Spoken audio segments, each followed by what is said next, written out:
ডানে শত্রু, বামে শত্রু, পিছনে শত্রু, সামনে সাগর। সামনে কি? সাগর। বর্তমান বাংলাদেশের অবস্থাও তাই। বাংলাদেশের অবস্থা কি? তাই। চতুর্মুখ দিয়ে ভারত, আপনি দক্ষিণ দিকে কি? বঙ্গোপসাগর। হয় সাগরে আপনাকে ডুবতে হবে, অথবা শত্রুর মোকাবেলা করে ঈমান নিয়ে বাঁচতে হবে। বলেন ঠিক না বা ঠিক? সম্মানিত ভাইয়ারা আমার, এই জন্য আমাদের চোখ কান নাক মুখ খোলা রাখতে হবে। ভারত আজকে আগে ছিল গোপন শত্রু, এখন ওপেন শত্রুই পরিণত হয়েছে। এটা কি ভাই বানায়া বলতেছি নাকি? না।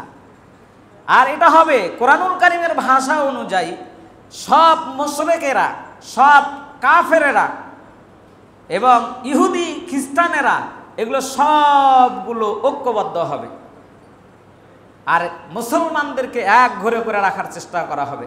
আজকে আপনি যদি দেখেন ইসরায়েলের সঙ্গে ভারতের যে বন্ধুত্ব, তাদের যে সম্পর্ক, এক দেশ আর এক দেশকে শত্রুর মোকাবেলা করার জন্য সহযোগিতা করছে। করছে কি করছে না?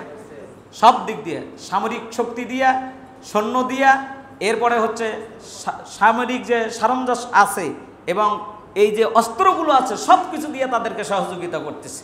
মাঝে মাঝে তারা আবার সিদ্ধান্ত নিচ্ছে এইটার পর আর কোনটা টার্গেট করা যায়। তো এই যে বিষয়গুলো, এই ঘটনাগুলো কিন্তু সেই সময়ের আল্লাহ তাআলা মুসা আলাইহিস সালামের এই কওমকে দিয়ে আল্লাহ রাসূলকে জানায়া দিয়েছেন।